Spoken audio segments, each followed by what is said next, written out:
ဟထကဆိုတဲ့တကားလေးအသက်ရွယ်ကြီးတော့အိမ်တော်ကြတယ်လို့ပဲပြောရမှာပဲစာထဲမှာမပါပြီပဲနောက်ဆုံးမင်းသားဘဝနဲ့မြတ်စွာဘုရားတရားတော်နာတဲ့အခါမှာသောတပန်ဖြစ်သဂရဂံဖြစ်နောက်ဆုံးအနာဂံအဆင့်ထိရောက်တယ်ပေါ့အဲ့ဒီမင်းသားလေးကဘာထူးချွန်တယ်လဲဟထကဆိုတဲ့မင်းသားဘာထူးချွန်တယ်လဲလို့ဆိုသူပရိသတ်သူ့ရဲ့နောင်လိုက်တွေဟာလူပေါင်း900ရှိတယ်အဲ့ဒီ900ကိုစီယုံထားတာသူ့ရဲ့ organization လို့ခေါ်တယ်စီယုံတဲ့စွမ်းအားဟာသူများနဲ့မတူဘူးသူ့ရဲ့နောင်လိုက်တွေကအရာခတ်သိမ်းသူ့မျက်နှာကိုပဲကြည့်ပြီးသူ့အကြိုက်နေကြတဲ့ပုဂ္ဂိုလ်တွေသူ့ကိုကျေးဇူးတင်နဲ့အမြဲတမ်းရှေ့ထားပြီးတော့သူ့နောက်ကလိုက်ပြီးခြံရံကြတဲ့ပုဂ္ဂိုလ်တွေကြီးပဲလောကလူတွေဟာတခါတရံကိုယ့်နောက်ကလိုက်ပေမဲ့လို့ကိုယ့်အပြစ်ပြောတာတွေအများကြီးရှိတယ်လေကိုယ်နဲ့အတူနေပေမဲ့လို့ကိုယ်စန့်ကျင်နေတဲ့ပုဂ္ဂိုလ်တွေအများကြီးရှိတယ်ရှေ့မပြောခွန်းတောင်တီးတော့ပြောမှာပဲနောက်ွယ်မှာအပြစ်ပြောတာတွေကအများကြီးရှိတယ်ဟထကရဲ့ပရိသတ်ကတော့အဲ့ဒါတော့မဟုတ်ဘူးဘယ်တော့ပဲဖြစ်ဖြစ်မျက်မှောက်ပဲဖြစ်ဖြစ်မျက်ွယ်ပဲဖြစ်ဖြစ်သူ့ရဲ့စီယုံရေးကောင်းမှုကြောင့်ရှေ့ရောကွယ်ရပါအလုံးရဲ့ချစ်ခင်လေးစားမှုကိုသူကခံရတယ်ဘယ်တော့မှတီတူပြောတာမခံရဘူးတဲ့အဲ့လိုလောက်ထိအောင်သူကအစီယုံရေးကောင်းတယ်တရက်ကြတော့မြတ်စွာဘုရားစီလာတယ်သူပိဋကရဲ့ငြိမ်ဝတ်ပြပြမှုသူ့အပေါ်မှာမေတ္တာစေတနာတွေနဲ့ပြောစကားကိုလိုက်နာကြမှုတွေကိုမြတ်စွာဘုရားကကြည့်ပြီးတော့ဟထကတဲ့ဒီပိဋကကိုဘယ်လိုစုစည်းထားတာလဲဘယ်လိုစီယုံထားသလဲလို့ဆိုတော့သူကလျှောက်တယ်အရှင်ဘုရားတဲ့တခြားနည်းမဟုတ်ပါဘူးတဲ့မြတ်စွာဘုရားကိုယ်တိုင်ဟောထားတဲ့သင်္ဃဝတ္ထုတရား၄ပါးဆိုတာတပည့်တော်နာယူမှတ်သားထားပါတယ်တဲ့အဲ့ဒီနီးလန်းကိုတပည့်တော်အသုံးချပြီးတော့စီယုံတာပါတဲ့ဟောကြည့်နော်သင်္ဃဝတ္ထုတရား၄ပါးနဲ့ပဲစီယုံနေတဲ့သင်္ဃဟဆိုတာအလုံးစုပေါင်းပြီးတော့သိမ့်ကြုံထားနိုင်စွမ်းရှိတယ် organization ပေါ့ organize လုပ်ထားစီယုံထားနိုင်အဲ့ဒါအကြောင်း၄ပါးရှိတယ်တဲ့ဘာတွေတော့ဆိုဒါနပေးကမ်းခြင်းပေယဝိဇ္ဇချစ်ခင်ပွဲစကားကိုပြောကြားခြင်းယဉ်ကျေးတဲ့စကားကိုပြောကြားခြင်းအထစရိယာကိစ္စဝိစ္စကိုကုညီဆောင်ရွက်ခြင်းနဲ့တမဏတ္တတာကိုနဲ့ဓာတ်တူထားခြင်းဓာတ်တူဆက်ဆံနိုင်ခြင်းဟောဒီ၄ခုဟာရေးကြည့်တယ်ဘုန်းကြီးတို့တွေလည်းဒီ၄ခုနဲ့မိမိတို့ရဲ့ပတ်ဝန်းကျင်ကိုစီယုံနိုင်မယ်ဆိုလို့ရှိရင်တော့ဟထကရတဲ့အခွင့်အရေးမျိုးတွေရမှာပဲလောကလူတွေဟာဒီ၄မျိုးကိုကျင့်သုံးနိုင်ဖို့လွယ်တယ်လို့မအောင်မေ့လိမ့်နဲ့ခက်ခဲကြတယ်ရသော်ဘုရားဘယ်လောက်ထိအောင်ဟောထားတော့ဆိုဒီသင်္ဃဝတ္ထုတရား၄ပါးတိုင်မစည်းရုံးနိုင်ဘူးမစုစည်းနိုင်ဘူးဆိုရင်တဲ့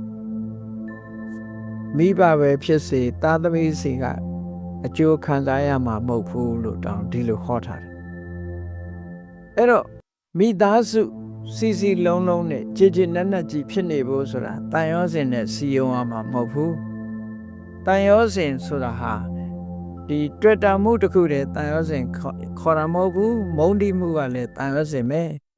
မုန်းရင်လည်းအမုန်းတန်ရောစဉ်ကမကြတတိရတယ်လေမုန်းစိတ်နဲ့တတိရတာ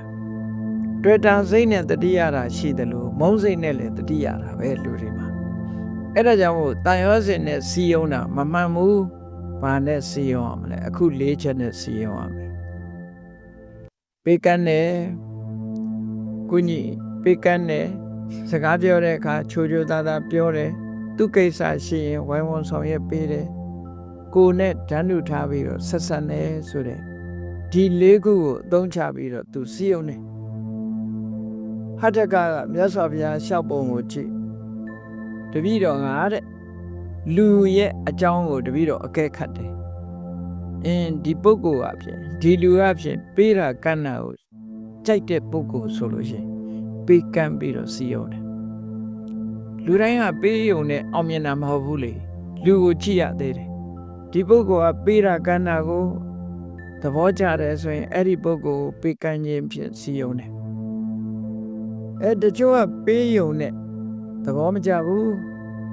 ကိုယ့်ကိုမာကြောပြောရင်မကြိုက်တဲ့ပုဂ္ဂိုလ်ရှိတယ်ပြောကြတယ်လေကြွေးတော့ကြွေးပါရဲ့ပြောလိုက်တဲ့စကားကရှင်တဲ့ကိုအောင့်သွားတာပဲဆိုတာလို့နော်လူတွေကဒီသမင်းတလုံးဒုတ်တစ်ချက်ဆိုတာလို့ပြောတဲ့စကားကမာကြောလို့ရှိရင်ဘလောက်ပဲသူ့ကိုကူညီထားအဲ့ဒီလူကရှင်တဲ့နှလုံးထဲမှာမခံနိုင်တဲ့အနေအထားမျိုးတွေဖြစ်တတ်တယ်ပေါ့ဒါကြောင့်မို့တချို့ပုဂ္ဂိုလ်ကပေးတာတဲ့သူ့ပေါ်မှာယဉ်ကျေးပြောတာချိုးသားပြောတာကိုကြိုက်တဲ့ပုဂ္ဂိုလ်ရှိတယ်ဒါကြောင့်မို့ပေးကမ်းတာကြိုက်တဲ့ပုဂ္ဂိုလ်ပေးကမ်းပြီးတော့စီယုံတယ်ချိုးသားပြောမှကြိုက်တဲ့ပုဂ္ဂိုလ်ချိုးသားပြောပြီးတော့စီယုံတယ်တချို့ပုဂ္ဂိုလ်တွေကပေးတာလည်းအဓိကမထားဘူးချိုးသားပြောတာလည်းအဓိကမထားဘူးဘာကိုအဓိကထားတော့လို့ဆိုကိစ္စဝိစ္စရှိရင်ဝိုင်းဝန်းကူညီတာကိုကျေးဇူးတင်တတ်တယ်အဲ့ဒီပုဂ္ဂိုလ်မျိုးကြတော့ဝိုင်းဆောင်ရွက်ပေးတယ်ဒါနဲ့စီယုံတယ်တချို့ပုဂ္ဂိုလ်တွေကြတော့ဒါတွေတခုမှအဓိကမထားဘူးကိုယ့်ကိုအထင်သေးအမြင်သေးစကားမျိုးပြောတယ်အထင်သေးအောက်တန်းချပြီးတော့ look down လုပ်တာမျိုးဆိုလုံးဝမခံနိုင်တဲ့ပုဂ္ဂိုလ်မျိုးရှိတယ်အဲ့ဒီပုဂ္ဂိုလ်မျိုးကြတော့ကိုယ်နဲ့ဓာတ်တူထားပြီးတော့ဆက်ဆံတယ်ဒီလိုပြောတာနော်တပည့်တော်ဟာပုဂ္ဂိုလ်အခြေအနေကြည့်ပြီးတော့ဒီ၄မျိုးနဲ့သူတို့ကိုစီယုံတာပါတဲ့တခြားလေးနဲ့စီယုံတာမဟုတ်ပါဘူးတဲ့အဲ့ဒီမှာနောက်တစ်ခုထပ်ထည့်လိုက်တာလေးကမှတ်သားစရာပေါ့အရှင်ဘုရားတဲ့လောကလူတွေဆိုတာဥစ္စာဒနာမပြည့်ဝတဲ့ဆင်းရဲသားတယောက်ရဲ့စကားဆိုရင်ဘယ်နားထောင်မလဲတဲ့တပည့်တော်ကချမ်းသာကြွယ်ဝတယ်ဘုရင်သားလည်းဖြစ်တယ်ပေါ့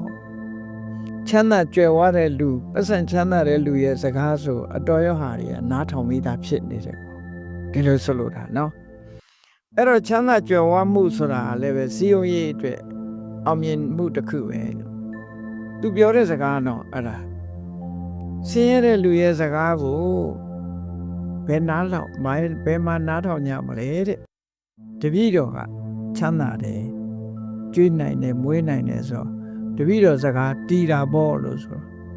အဲ့တော့ဒါအထောက်အကူတစ်ခုပဲနော်အထောက်အကူတစ်ခုပဲအဲ့တော့ချမ်းသာတဲ့ပုဂ္ဂိုလ်တွေဟာငါချမ်းသာတာပဲကျန်တာဘာမှလုပ်เสียမလိုဘူးလို့ဒီလိုမဟုတ်ဘူးချမ်းသာတဲ့နောက်မှာခုနကစီယုံရေးတွေကပါတော့ဆိုရင်ပေးတာကမ်းတာရဲ့ချိုသားတဲ့စကားကိုပြောတာရဲ့ကိစ္စရှိကုညီဆောင်ရွက်ပေးတာရဲ့ကိုယ်နဲ့တန်းတူထားဆက်ဆံပေးတာရဲ့ဒါတွေဟာလူရဲ့မေတ္တာဓာတ်လူရဲ့နှလုံးကိုတိမ်ကြုံဆွဲဆောင်ထားလို့အကောင်းဆုံးသောစီယုံရေးတရားပဲလို့ဒီလိုဆိုတာပေါ့